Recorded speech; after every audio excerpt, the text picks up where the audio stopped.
turned 21 Savage. I'm about to go on me, jigger for lunch. Had a long talk with a young Kodak. Reminded me of young. Coming up next, we get to this UFC middleweight division fight.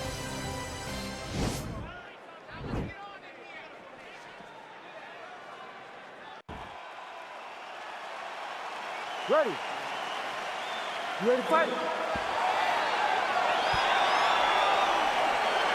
All right, so here we go with round one, and when you have what looks like a classic matchup of striker versus grappler, it doesn't always play out that way, but given what these fighters said to us on Thursday, the game plans seem pretty clear. They're very clear game plans, but which one of them is able to implement the game plan most effectively? The grappler will try to get forward, get close, try to secure takedowns.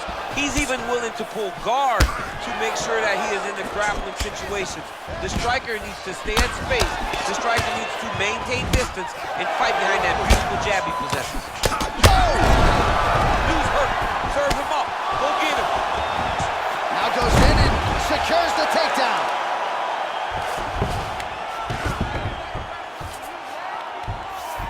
Beautiful movement, hip work on the ground here, just outstanding with the transitions. He is not staying in one place on the ground, and that's very important.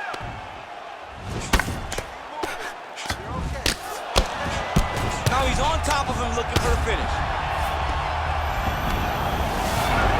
How about the speed on that reversal there? I mean, I know you can get out. Looks like maybe he's trying to get an arm underneath the chin. He's side to side, trying to get a bulldog choke.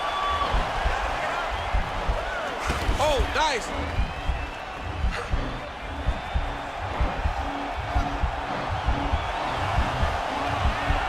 This is the choke that your uncle used to do to you. And he's out.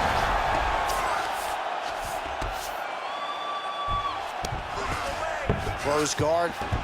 All right, so you got to be careful playing on the ground with this guy. You don't want to mess around for too long. All right, stacked guard here now. The feet are on the hips, DC, so for the top fighter, this is not at all ideal. No, this is not ideal, because now he has to try and stop his opponent from kicking him away.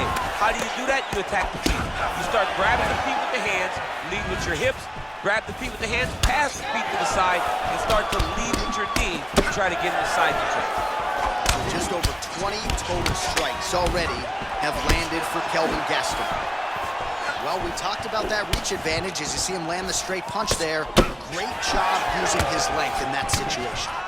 Good series of strikes by him there. Great job of mixing it up, staying active, keeping busy, doing great work. Well, anytime you are in a ground fighting situation with this fighter, you're potentially playing with fire.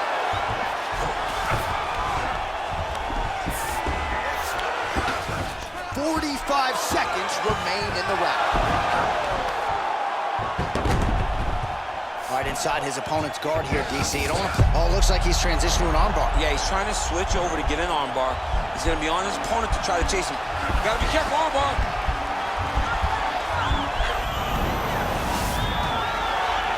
Oh, Johnny picked him up and he slammed him, and he ends up in side control. Now he's in no danger of a submission. How about that? He's like, you go here, my arm's free, and now he's got plenty of room to operate here out of side control. Nicely done. Job.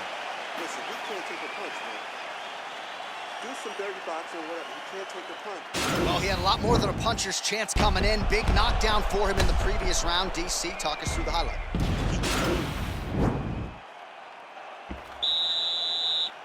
You ready to fight? Ready. Good. Real quick leg kick. And he connects with a punch there. We'll see if there's more where that came from. Boxing, boxing, boxing. Gastelum gets caught by that straight punch. His defense. There we see it. One more of those. I mean, the fight is going to be over. I can't believe he's still standing. That shot landed perfect. Big left hook coming. Huge strike lands there. Somehow, his opponent stayed upright. I mean, he's still on his feet, but he's not up by much. Combinations here.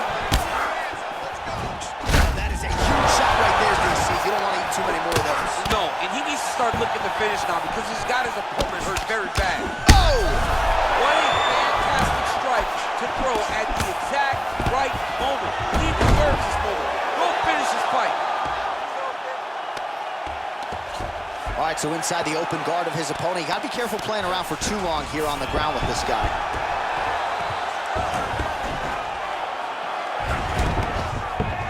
Just over 3 minutes to go now. Oh, looks like he's transitioned to an armbar. You cannot stay in the guard of these great jiu-jitsu guys. Attacking armbar. He might get a finish here. Now he falls back into the finishing position.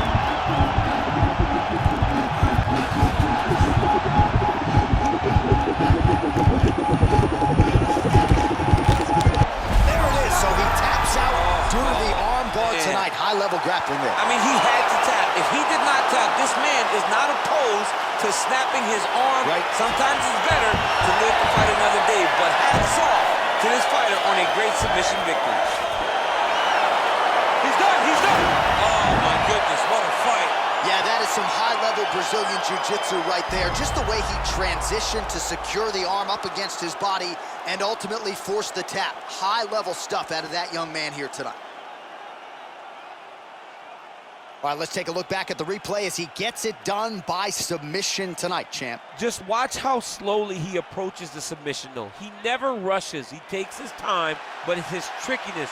It's his ability to trick people into going to the floor with him that puts them in danger and finishing fights. Ladies and gentlemen, referee Herb Dean has called a stop to this contest at 2 minutes, 37 seconds of round number 2. Declaring the winner by tap out, Well, the celebration is on in his corner, and hard to blame these guys, sort of waiting to exhale, get a huge win tonight, and not just the win, but they get it by submission. They knew what they had in front of them. They knew how tough a competitor his opponent was, but they also knew that if they could get this fight to the ground, they could find a submission. They found a submission. He got his hand raised in the way that he loves the most.